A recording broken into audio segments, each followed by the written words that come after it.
공동체, 하나님의 디자인은 공동체, 교회입니다. 하나님의 나라를 이 땅에 실현해 가기 위해서 세우신 것이 교회죠. 이 교회의 공동체라는 이 단어 안에 매우 중요한 개념이 뭐냐면 관계라는 것입니다. 관계라는 것입니다. 신앙이 뭐냐라고 묻는다면 관계라고 얘기할 수 있습니다. 하나님과 우리의 관계가 죄로 인하여 깨어졌는데 우리의 구원은 하나님과의 관계 안으로 불러들이신 거죠. 그래서 우리가 어떤 신조나 어떤 믿음을 가지는 것보다 더 중요한 것은 하나님과 관계를 맺는 것입니다. 그리고 그 관계가 깊어지는 것을 우리는 신앙이라고 얘기하고 성숙이라고 얘기할 수 있습니다.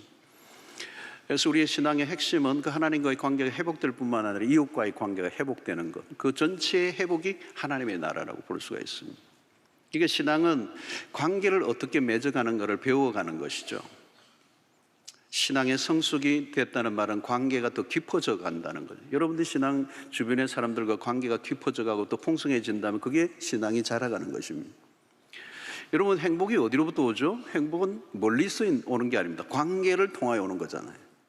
관계가 다 끼어졌는데 행복이 올 리는 없습니다. 가만히 보세요. 우리의 모든 삶의 고통도 관계를 통해서 오는 겁니다. 상황이 어렵기 때문에 힘든 게 아니고 관계가 어려워서 상황이 어려워진 것이죠. 자, 여러분, 관계에 있어서 오늘 가장 기본적인 관계는 하나님과의 관계지만 우리 인간과의 관계 속에서 가장 중요한 관계는 부부관계라고 하는 것을 지난 시간에 다루었습니다. 그러니까 부부의 관계가 센터에 있는 겁니다. 가정이 매우 중요한데 그 가정의 한가운데 부부가 있다는 거예요. 그리고 오늘은 우리가 부모와 자녀의 관계를 다룹니다. 바울은 이렇게 순서를 그냥 막 아무렇게나 한 것이 아니고 굉장히 중요한 의미를 담고 있어요. 이 부부의 관계, 가정 안에 부부의 관계가 가장 센터에 있어야 된다. 그것보다 더 중요한 관계는 없다. 그 다음에 뭐예요? 부모와 자녀와의 관계. 자, 이 관계를 이제 맺는 경험이 바로 가정 안에서 일어나는데 부부의 관계와 부모와 자녀의 관계를 어떻게 맺어가는가를 경험해가면서 성숙해가고 그 성숙한 사람들이 교회 공동체를 이루어가는 것입니다. 자, 여러분 삶 속에서 참 중요한 것은 이 관계인데요. 관계지능이라는 표현을 쓸 수가 있습니다. 관계지능. 이건 IQ보다 더 중요한 겁니다. 머리는 비상한데 관계를 잘 못 맺으면 사회생활이 안 되잖아요. 그리고 불행해지는 겁니다. 음악에만 음치가 있는 게 아니고 관계적 음치도 있어요. 그러니까 사람들과 어떻게 관계를 맺을지를 모르는 사람들이에요. 이게 심해지면 소시오패스라는 그런 단어를 쓰잖아요. 굉장히 사회의 불협화음을 일으키는. 자, 관계 지능이 높은 사람은 대상에 따라서 내가 어떻게 행동해야 되는지, 어떤 태도를 취해야 되는지를 금방 알아요. 그런데 이 관계 지능이 낮은 사람들은 어떻게 행동해야 될지를 모르는 겁니다. 자, 여러분, 이런 훈련들을 어디서 받느냐? 가정 안에서 경험하는 것입니다. 우리 인생에 매우 중요한 사랑, 복종, 용서, 용납, 존중, 섬김 이런 주제들이 어디에서 경험되어져야 하는가 하면 사실 가정에서 경험되어지는 주제입니다. 세상 속에서 매우 중요한 키워드들이 사실은 우리의 가정 안에서 먼저 경험되어지고 그게 성숙해져 갈 때 사회생활이나 우리의 모든 일반 관계 안에서 풀려져 가게 되는 것입니다. 자, 오늘 그런 의미에서 우리는 부모와 자녀의 관계를 이제 다루는데 오늘은 자녀들에게에 대한 메시지고 다음 주는 부모들이 자녀들에게 어떻게 할 것인가에 대한 부분입니다. 오늘 1절 보면 자녀들아 주 안에서 너희 부모에게 순종하라 이것이 옳으니라 그랬어. 여기 자녀들아라고 하는 이 자녀들은 어린 자녀를 말하지 않고요. 성장한 자녀들에게 주신 메시지예요. 자, 여기에서 눈에 띄는 것은 주 안에서입니다. 주 안에서 그리스도인으로서 이 말이에요. 신앙인으로 살아가야 한다면 마땅하게 살아야 할 삶을 제시하는 거죠. 그래서 이 부모 공경을 얘기하는데 이것은 하나의 윤리적인 것으로 끝나지 않고 신앙의 차원으로 끌어올리고 있습니다. 주 안에서. 자, 그러면서 이렇게 뭐라고 말씀하죠? 너희 부모에게 순종하라 이것이 옳으니라. 그래서 옳으니라. 이게 옳다. 다르게 표현하면 이게 스탠다드다. 기준이다. 우리의 삶의 가장 기본적인 그런 부분이라는 거죠. 그렇죠. 여러분, 너무나도 당연한 것입니다. 부모 공경은 동서고금 어느 문화나 사회든지 인정하는 기본이죠. 이 부모 공경에 대해서 이의를 제기할 사람은 아무도 없습니다. 가장 기본적인 스탠다드라는 거죠. 이것이 무너지면 위험합니다. 이건 가장 기본이기 때문에 마치 터가 무너지면 집을 세울 수 없는 것과 같은.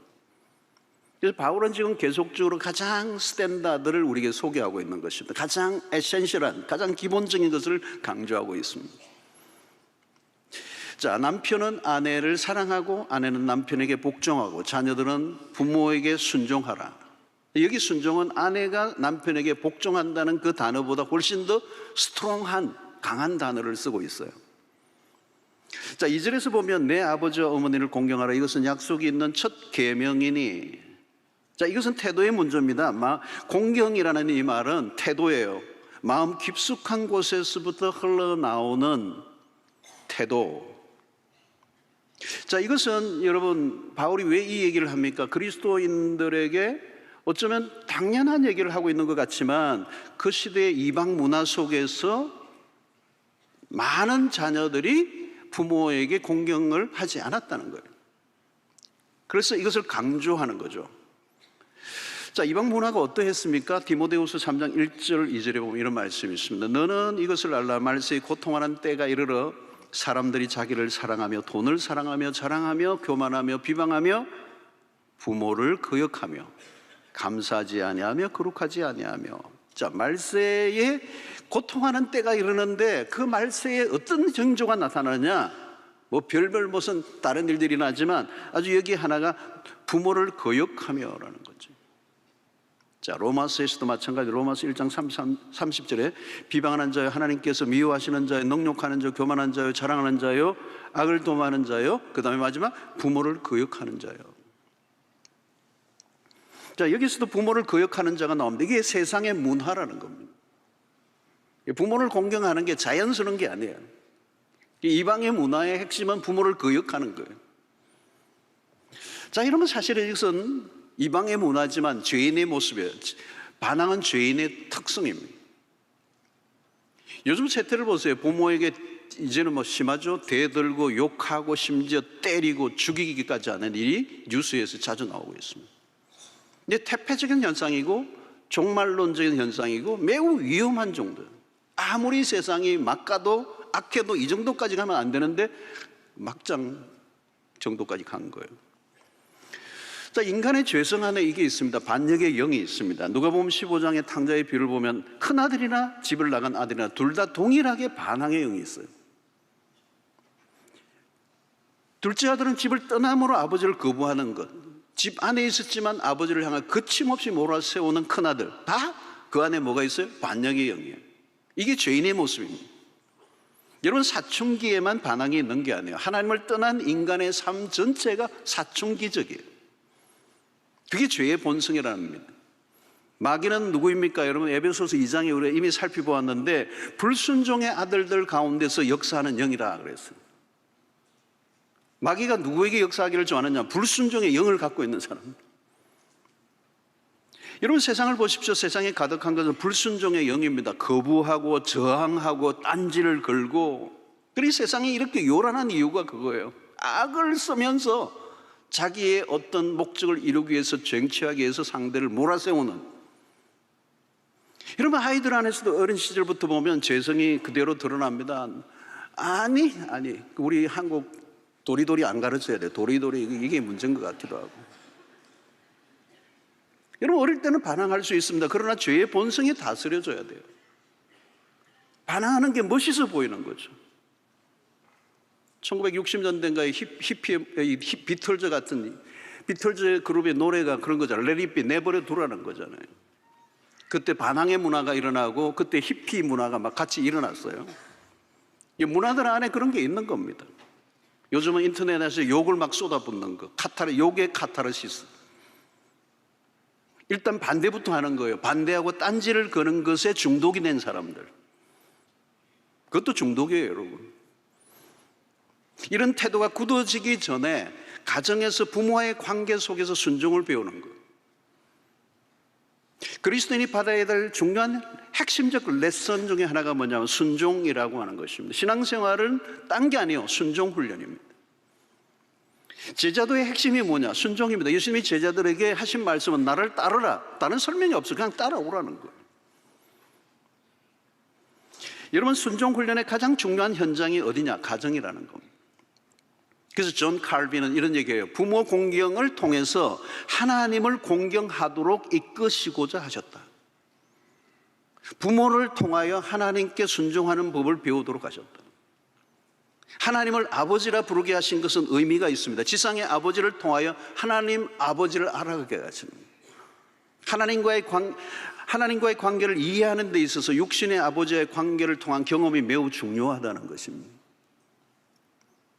앤드류 모렐이라고 하는 유명한 아주 영적인 분이 계세요. 그분이 이런 얘기해요. 그리스도인이 되는 순간부터 우리 모두는 순종의 학교에 입학했다. 신앙의 생활은 순종 훈련입니다. 모든 것 안에 순종이 들어있습니다. 복종의 훈련이 바로 죄성을 깨뜨리는 작업이거든요. 왜냐하면 우리 인간은 내 마음대로 하고 싶은 그런 탕자의 기질이 우리 안에 있단 말이죠. 그 순종은 그 본성을 꺾는 훈련이란 말이에요. 그 순종을 배우는 과정이 믿음 생활이에요. 내 목소리를 내고 싶어요. 그런데 하나님의 말씀 앞에 내가 날마다 꿇어 엎드리는 이 순종을 하는데, 이 순종을 가장 할 수 있는 좋은 훈련장이 어디냐? 가정이라는 거예요. 그래서 부모와의 관계 속에서 반복적으로 훈련되어진다는, 내가 마음대로 하고 싶지만 자신을 죽이는 훈련들. 그래서 내가 하고 싶은 대로 행동하면, 그러면 그렇게 행동하면 제어 시스템이 없어져 버리는 거잖아요. 결국 사회생활이 안 되는 겁니다. 부모에 대한 순종 훈련을 통하여 제어 시스템이 만들어지고, 그래서 우리 일상생활 속에서 사람들과의 관계를 어떻게 맺는가를 그 가정 안에서 배우게 되는 것입니다. 여러분, 권위, 아버지라고 하는 권위, 그 권위를 거슬러 올라가면 누가 있습니까? 하나님이 계세요. 아버지의 권위를 부여하신 분이 누구이십니까? 바로 하나님이십니다. 아버지를 공경하는 태도는 하나님에 대한 공경으로 이어질 수밖에 없습니다. 그래서 순종은 태도예요.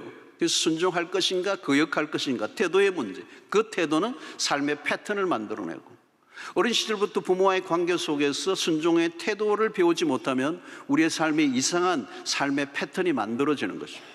그러면 거역하고 반항하는 태도가 익숙해지고 누구의 말도 쉽게 들으려고 하지 않는 태도가 굳어지면서 어디를 가나 반항적이고 딴지를 거는, 반기를 거는, 어디를 가나 트러블을 만드는, 분열을 만들어내는 그런 사람으로 변질될 수 있는 것입니다. 여러분, 세상에서는 부모에 대한 불효, 부모에 대한 반역은 흔합니다. 부모에게 반항할 정도면 끝까지 간 거죠. 부모에게 대드는 정도라면 무슨 짓을 못하겠습니까? 그러므로 부모에게 순종은 질서 중의 질서입니다. 부모에게 순종하는 것은 기본적인 질서에 순응하는 걸 배우는 거예요. 이것은 동물 세계에서도 볼 수 있는 모습입니다.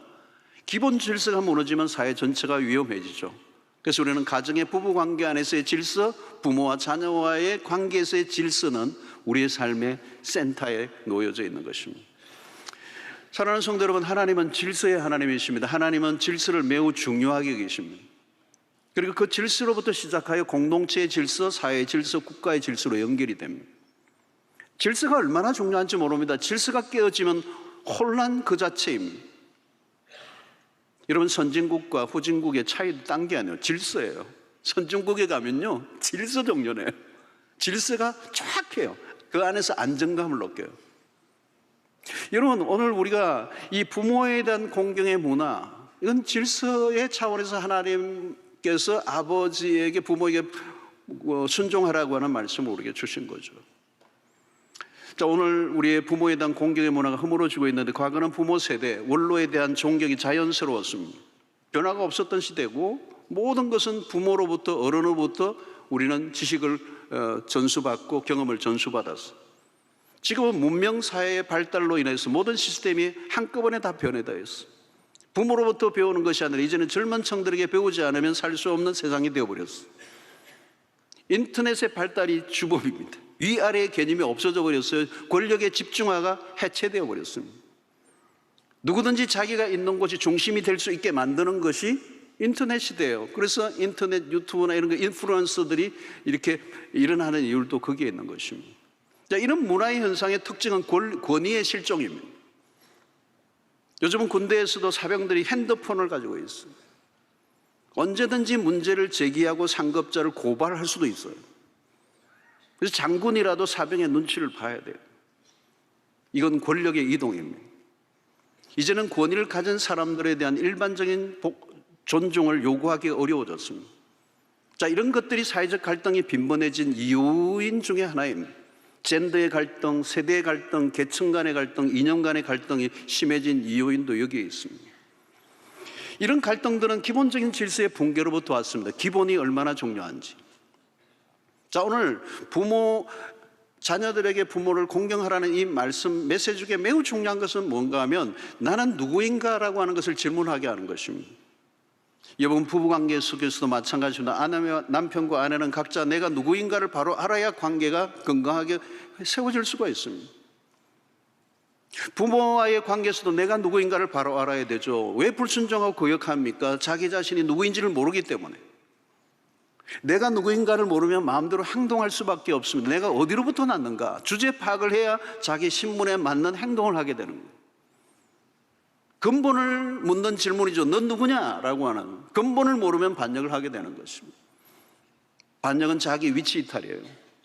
부모 공경을 하는 사람은 그의 신분을 드러내는 겁니다. 내가 누구인가를 아는 거죠.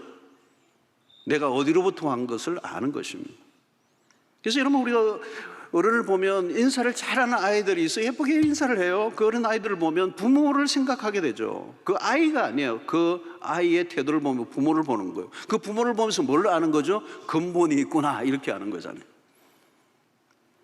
여러분, 부모와의 관계 속에서 순종과 존중의 태도를 배우지 않으면 어디에서 배울 수가 있겠습니까? 가정이 그처럼 중요하다는 것입니다. 그래서 가정은 이런 말이 있죠. 가정은 첫 번째, 그 아이의 첫 번째 사회이고, 첫 번째 병원이고, 첫 번째 학교이고, 첫 번째 정부이고, 첫 번째 교회다. 여러분, 가정의 역할이 그렇게 중요한 것입니다. 가정에서의 부모와의 관계에 배운 것이 일생을 좌우합니다. 가정에서 순종과 존경의 태도를 배우지 않으면 배울 길이 없어요. 그리고 부모에 대한 공경은 나보다 윗사람과의 관계를 맺는 것과 연결이 되는 거예요. 부모를 막대하고 불순하면 바깥에 나서도 기대할 것이 없습니다. 집안에서 새는 바가지 바깥에서 새는 거잖아요. 물론 부모를 공경하기 어려운 분들이 있을 수도 있습니다. 역기능적인 아버지, 폭력적인 아버지, 알코올 중독자인 아버지, 무능한 아버지, 존경할 만한 것이 아무것도 없는 그런 아버지를 만날 수도 있어요. 그럼에도 불구하고 부모로서의 조건을 갖추지 않았다 할지라도 부모라는 존재는 부정할 수가 없는 거예요. 홍수 후에 노아가 백주에 술에 취해서 벌거벗은 몸으로 길거리에 누워 있습니다. 둘째 아들 함이 제일 먼저 봤어요. 그 아버지의 추태를 떠들고 다녔습니다. 그러나 첫째 셈과 막내 야벳은 뒷걸음질을 치고 아버지의 허물을 조용히 덮어주어요. 분명히 허물이 있는 아버지였습니다. 그러나 그 아버지에 대한 자녀들의 태도가 그들의 인생의 길을 갈라놓았어요. 술에 취해 실수한 아버지도 아버지였어요. 아버지로서의 포지션이 술에 취한다고 사라지는 것은 아니에요. 때로는 불신 부모가 말씀에 어긋난 것을 하도록 명령할 때도 있을 수 있습니다. 물론 우리는 육신의 아버지보다 하늘의 아버지의 말에 순종해야 하지만 그럼에도 불구하고 육신의 아버지의 그 명령 자체는 순종할 수 없다 할지라도 순종의 태도는 갖추어야 됩니다. 예의 바르게 무시하려고 하는 태도를 보이지 않고 내가 왜 아버지의 말에 순종할 수 없는지에 대한 아주 겸허한 태도로 말씀을 드려야 되는 거죠. 사랑하는 성도 여러분, 가정이라는 공동체는 모든 세대를 아우르는 그런 공동체였습니다. 이전에는 대가족이었죠. 그러나 오늘날은 핵가족, 너무 슬림화되었어요.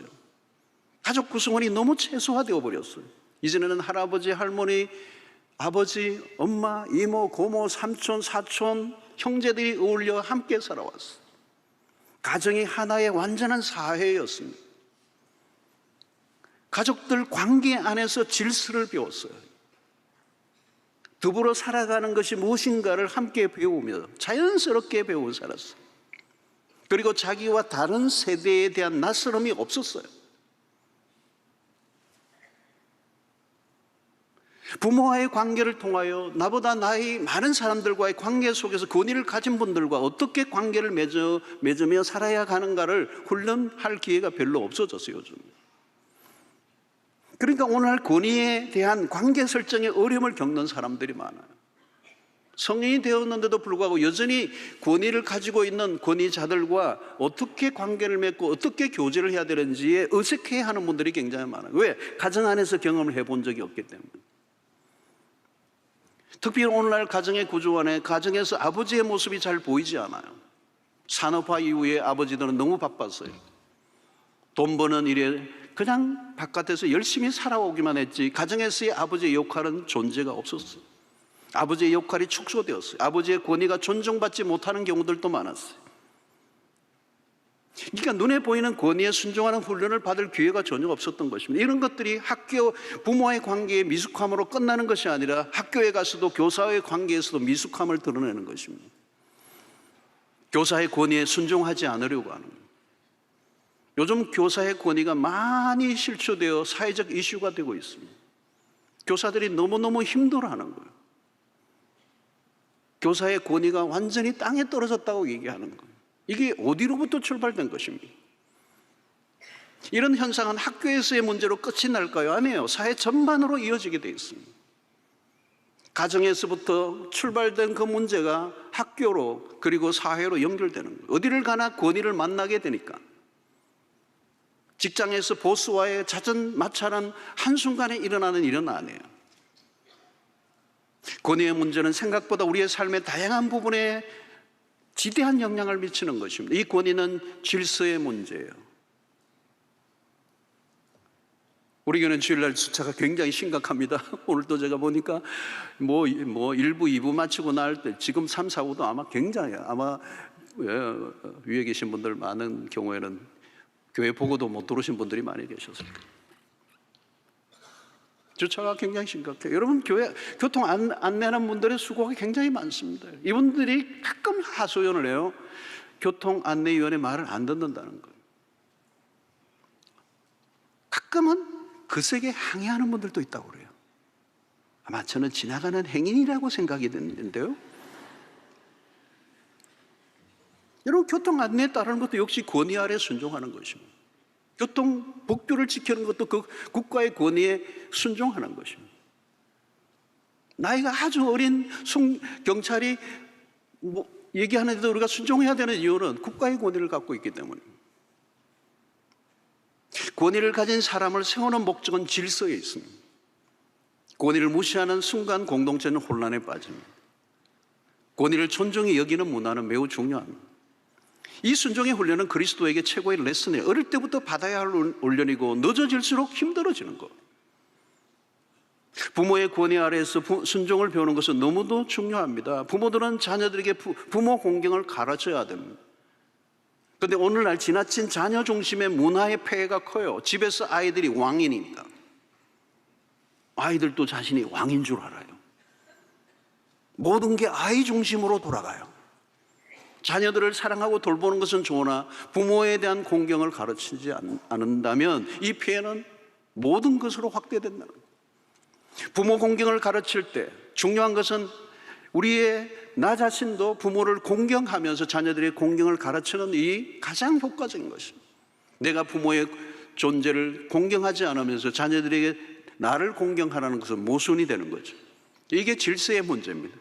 부모를 공경하는 사람이 부모를 공경하는 자녀를 만드는 것은 너무도 당연한 것입니다. 이것이 우리의 관계 속에서 일어나는 공동체의 가장 핵심적인 질서를 의미하고 있는 것입니다. 자, 오늘 본문에는 부모 공경에는 특이한 게 하나 있어요. 그게 뭐냐면 하나님의 약속이 따른다는 거예요. 2절에 보니까 하반절에 이것이 약속이 있는 첫 계명이니, 우리는 십계명을 떠올리죠. 구약에서 이미 그 말씀이 십계명에 들어있어요. 특별히 십계명 가운데 5계명, 5번째 계명이 부모를 공경하라는 거예요. 자, 5번째는 십계명 가운데서도 중간입니다. 하나님에 대한 계명 다음에 나오는 계명이 부모 공경이에요. 그러니까 5계명과 10계명 가운데 5계명에만 약속이 붙어 있습니다.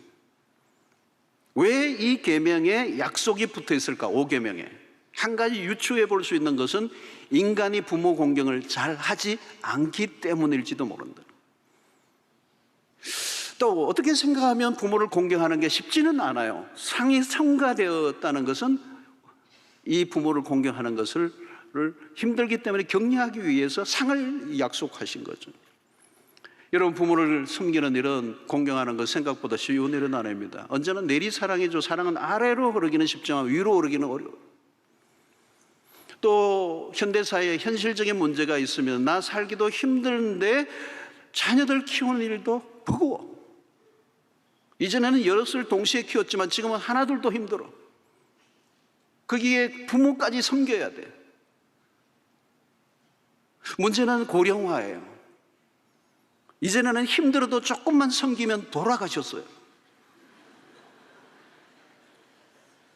그런데 지금은 90세, 100세 시대예요. 섬기다가 내가 죽을 판이야.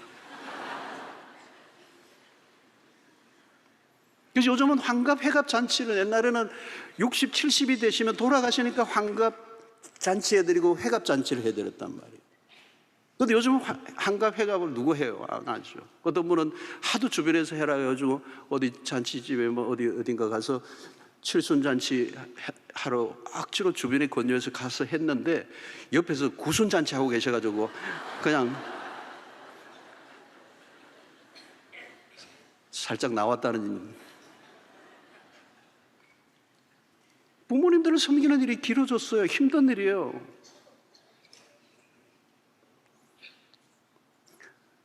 자, 그런데 오늘 여러분 보십시오. 3절에 그 약속이 뭐죠? 이로써 내가 잘되고 땅에서 장수하리라.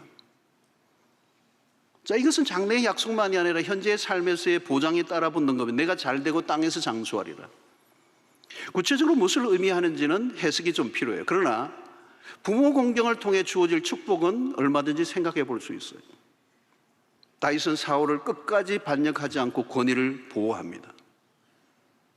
그러나 아들 압살롬은 아버지 다윗에게 반역하죠. 결국 그는 일찍 불행하게 인생을 마칩니다.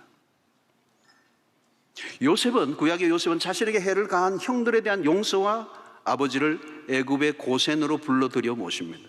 요셉은 끝까지 아버지 야곱을 섬겨요. 그가 애굽의 총리의 자리에 오른 것도 결코 우연은 아닙니다.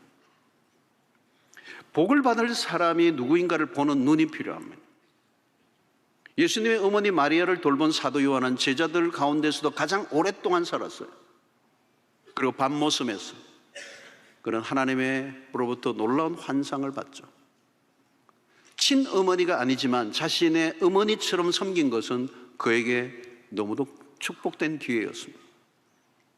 이런 부모와 자녀의 좋은 관계를 맺으며 사는 것 자체가 행복입니다. 부모와 꼬인 관계로 산다면 어찌 행복할 수가 있겠습니까? 만약에 부모와의 관계에 상처가 있다면 십자가 안에서 처리해야 합니다. 내가 잘되고 라고 할 때 이 잘된다는 게 무엇일까요? 그리스도인다운 삶을 살아가는 것 자체가 복이지 않아요. 말씀의 원리를 따라 살아갈 때 주어지는 그 자체가 축복이에요. 불행은 불순종으로부터 옵니다. 순종은 마음의 평안을 누리게 합니다. 이 관계의 평안에서 누리는 마음의 자유함, 이게 복이죠. 삶의 모든 관계의 핵심은 하나님과의 관계, 사랑과의 관계로부터 일어나고 그것이 구원이요, 그게 복인 것입니다. 여러분, 권위를 가진 분들과 좋은 관계를 맺을 때 주어지는 축복은 커요. 자세히 보십시오. 우리의 삶을 열어주는 일은 권위를 가진 분들과 연결되는 것입니다. 늘 윗사람에게 반항하고 충돌하는 삶을 산다면 어떻게 그 삶이 열리겠습니까? 무례히 행하는 사람은 오던 복도 달아나죠. 행복한 가정을 이루며 살아갈 때 얻는 축복은 일상에서 넘치기 때문에 오늘 이 약속은 의미가 있는 것입니다. 우리는 그리스도로부터 순종을 배워야 합니다. 인간의 불순종으로부터 저주가 왔다면 그 저주를 끊어버리기 위해서 그리스도가 오시고 아버지에게 순종하셨습니다. 겟세마네 동산에서 아버지여 나의 원대로 마옵시고 아버지의 뜻대로 되기를 원하나이다라고 기도했던 예수님의 기도는 완전한 순종을 말합니다. 순종은 어려운 일입니다. 자기 목숨까지 내오신 그 순종, 그 아들의 순종으로 우리에게 구원이 주었습니다.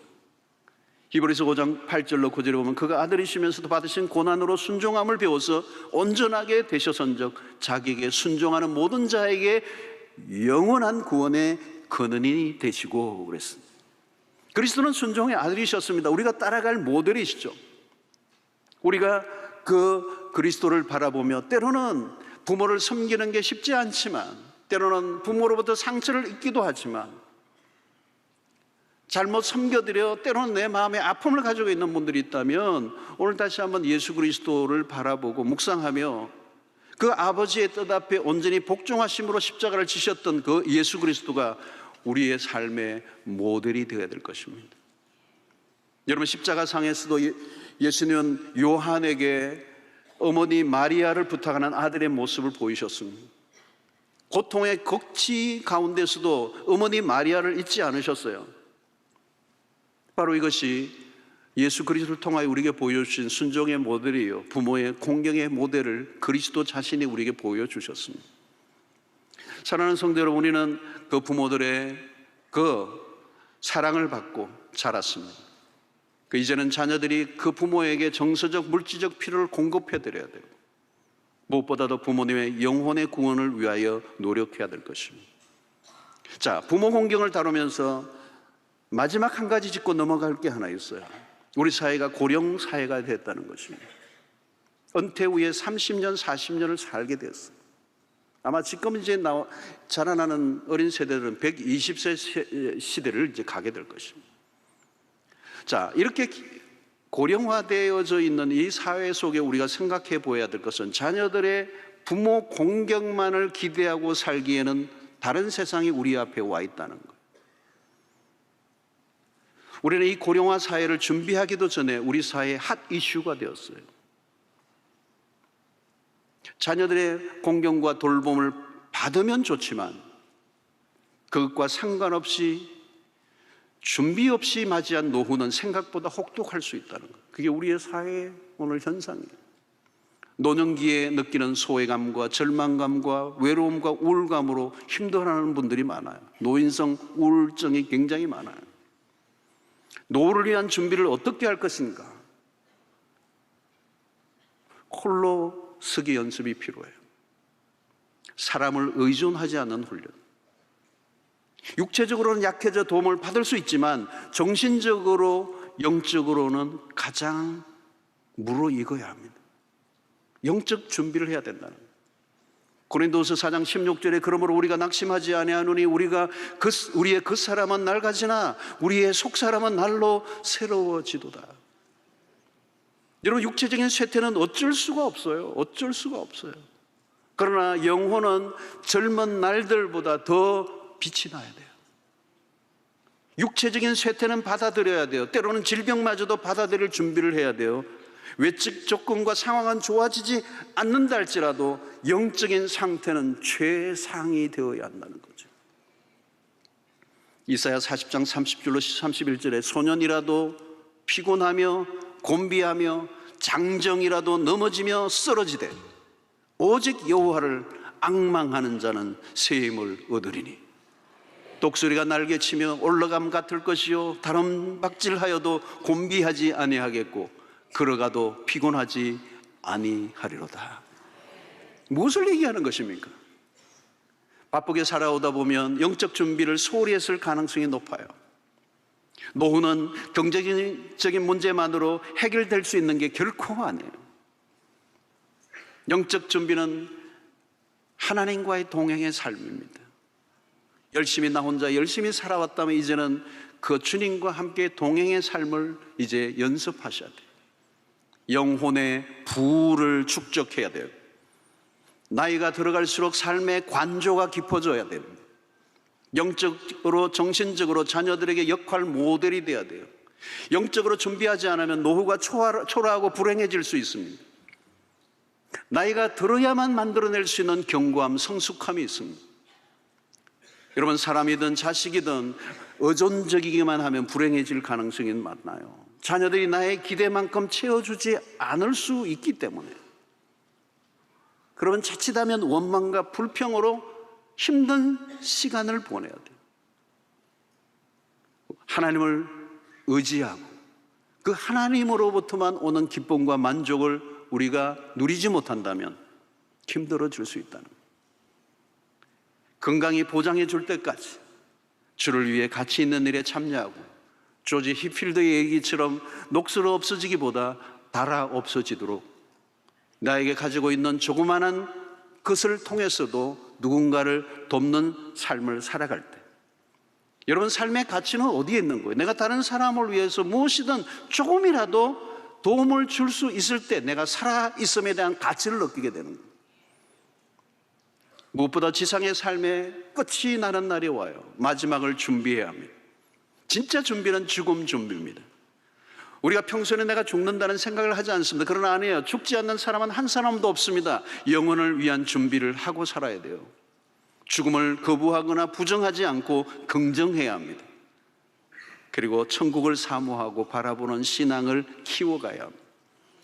하나님이 예비해 놓으신 영원한 집을 바라보는 영적 무장이 필요하죠. 지금 우리가 발을 딛고 사는 이곳이 우리가 영원히 사는 곳이 아니고 우리가 살 곳은 따로 있는 것입니다. 고린도후서 5장 1절로 2절에 만일 땅에 있는 우리의 장막집이 무너지면 하나님께서 지으신 집 곧 손으로 지은 것이 아니요 하늘에 있는 영원한 집이 우리에게 있는 줄 아느니라. 참으로 우리가 여기 있어 탄식하며 하늘로부터 오는 우리 처소로 덧있기를 간절히 사모하노라. 사랑하는 성도 여러분, 오늘 우리의 가정 안에서 자녀들이 받아야 할 최고의 레슨은 순종의 삶을 익혀가는 것입니다. 그것이 가장 기본 훈련입니다. 그리고 그 기본적인 관계의 훈련을 통하여 우리는 하나님과의 관계가 더 깊어져 가고 또 우리의 이웃과의 관계가 더 깊어져 갈 때 그 순종을 통하여 주시는 하나님의 축복은 우리가 생각하는 것보다 훨씬 더 크다는 사실을 깨닫게 되기를 축원합니다. 가정을 통하여 한 사람의 건강한 인간을 만들어내고 하나님의 나라의 백성을 빚어내는 그 모든 일에 가정이 얼마나 중요한가. 그 부모와 자녀와의 관계를 통하여 받을 수 있는 레슨보다 더 귀한 게 이 세상에 없어요. 어느 대학에 가서 무슨 공부를 한다 할지라도 가정 안에서 부모와 자녀 관계에 이 경험해야 될 이 레슨을 포기하고 우리가 얻어낼 수 있는 교훈은 없어요. 이것보다 더 중요한 관계는 없어요. 사랑하는 성도 여러분, 오늘 우리의 가정을 다시 한번 들여다보고 부모와 자녀의 관계를 재설정하고 하나님의 말씀의 원리 안으로 돌아간다면 우리의 가정뿐만 아니라 우리의 세상이 훨씬 더 아름답고 복되게 변화되게 될 줄로 믿습니다.